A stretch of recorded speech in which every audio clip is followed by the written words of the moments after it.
But a theory will not admit of this method, and therefore the zetetic process, or inquiry before conclusion, entirely eschewing assumptions, is the only course which can lead to simple and unalterable truth.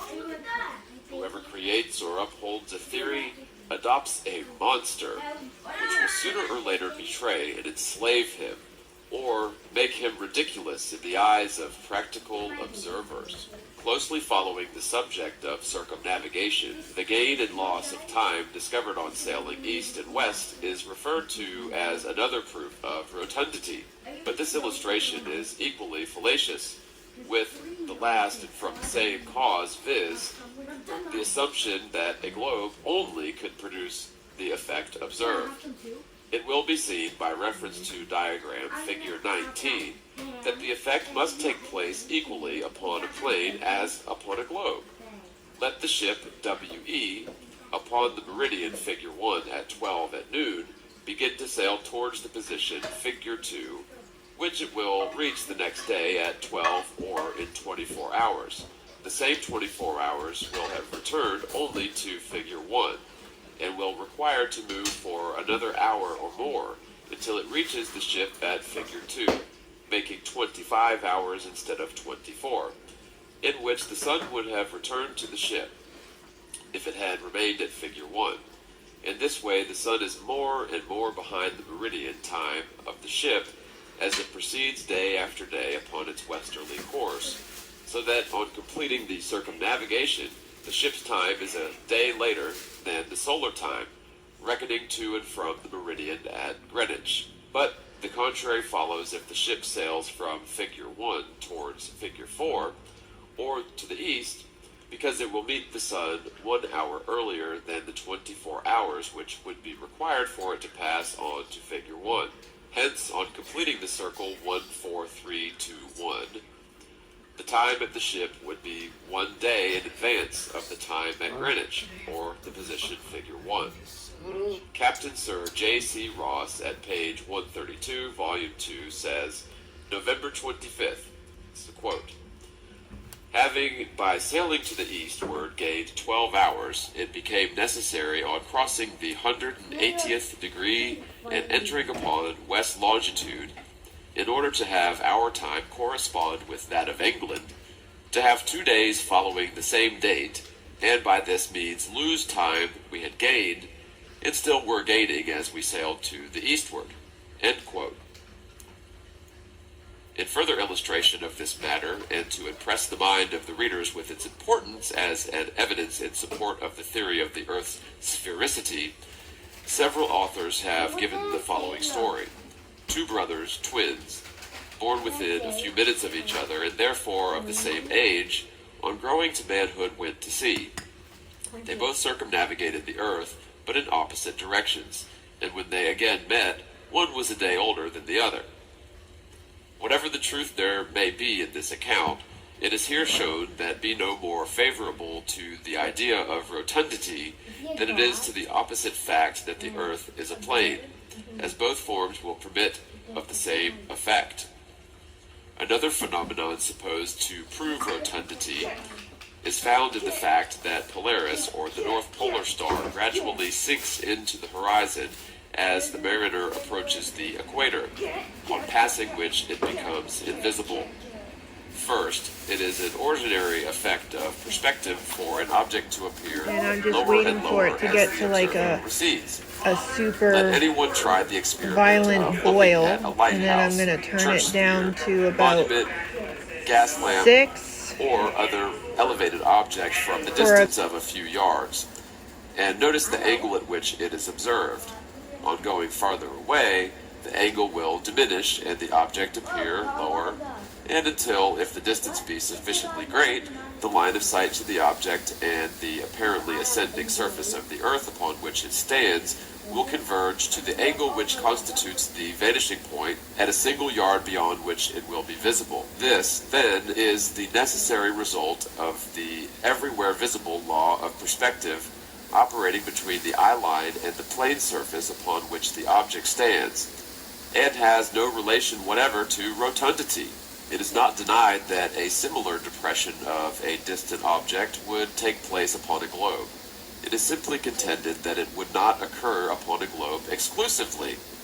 But if the Earth is a sphere, and the pole star hangs over the northern axis, it would be impossible to see it for a single degree beyond the equator, or 90 degrees from the pole. The line of sight would become a tangent to the sphere, and consequently several thousand miles out and divergent from the direction of the pole star. Many cases, however, are on record of the North Polar Star being visible far beyond the equator, We're all laughing. even as the Tropic of Capricorn.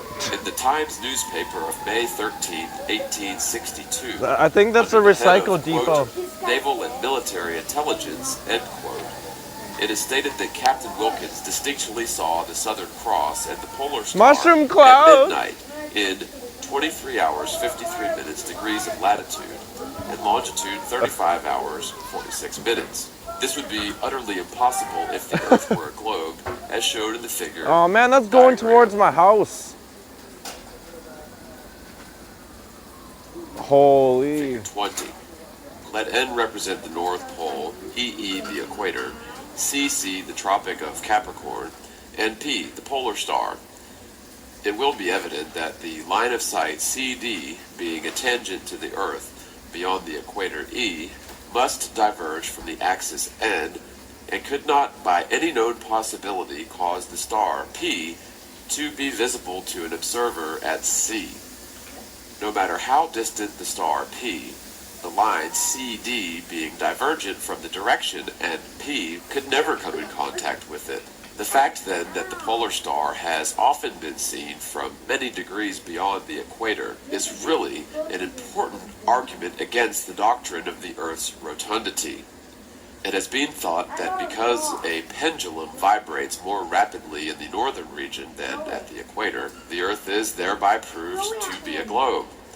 And because the variation in the velocity is not exactly as it should be if all the surface of the Earth were equidistant from the center, it has been concluded that the Earth is an oblate spheroid, or that its diameter is rather less through the poles than it is through the equator. The difference was calculated by Newton to be the 235th part of the whole diameter, or that the polar was to the equatorial diameter as 689 to 692.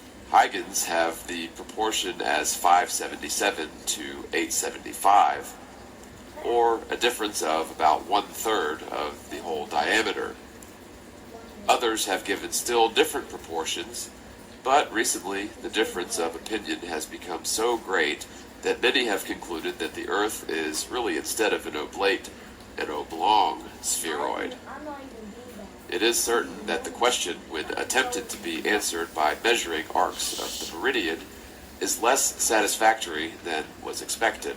This will be evident from the following quotation from the account of the Ordnance Survey of Great Britain, which was conducted by the Duke of Richmond, Colonel Mudge, General Roy, Mr. Dalby, and others, who measured baselines on Hounslow Heath and Salisbury Plain with glass rods and steel chains. Quote, when these were connected by a chain of triangles and the length computed, the result did not differ more than 1 inch from the actual measurements, a convincing proof of the accuracy with which all the operations had been conducted. The two stations of Beachy Head in Sussex and Dunnose in the Isle of Wight are invisible from each other, and more than 64 miles asunder, nearly in a direction from east to west. Their exact distance was found by the geodetical operations to be 339,397 feet. And I'm just waiting for it to get to like 64 miles a and super 1,477 feet. violent boil, and The then I'm azimuth going to turn or it bearing down of the to line about between them with respect to the meridian 6 and also the latitude of Beachy Head for a were determined by astronomical observations. From these data, the length of a degree perpendicular to the meridian was computed, and thus compared with the length of a meridional degree in the same latitude, gave the proportion of the polar to the equatorial axis. The result thus obtained, however, differed considerably from that obtained by meridional degrees. It has been found impossible to explain the want of agreement in a satisfactory way. By comparing the celestial with the terrestrial arcs, the length of degrees in various parallels was determined, as in the following table. This table presents a singular deviation from the common rule, for instead of the degrees increasing as we proceed from north to south, they appear to decrease, as if the Earth were an oblong instead of an oblate spheroid. The measurements of small arcs of the meridian in other countries have presented similar instances." End quote. A number of French academicians who measured above 3 degrees of the meridian in Peru gave as the result of their labors the first degree of the meridian from the equator as 56,653 toises, whilst another company of academicians who proceeded to Bothnia in Lapland gave the result of their calculations as 57,422 toises for the length of a degree cutting the polar circle. But a more recent measurement made by the Swedish astronomers in Bothnia shows the French to have been incorrect. Encyclopedia of Geography by Hugh Murray and several professors in the University of Edinburgh shows the French to have been incorrect, having given the degree their 196 toises more than the true length. Other observations have been made, but as no two sets of experiments agree in result, it would be very unsatisfactory to conclude from them that the Earth is an oblate spheroid. Returning to the pendulum, it will be found to be equally unsatisfactory as proof of this peculiar rotundity of the Earth. It is argued that as the length of a second's pendulum at the equator is 39,027 inches and 39,197 inches at the North Pole, that the Earth must be a globe having a less diameter through its axis than through its equator.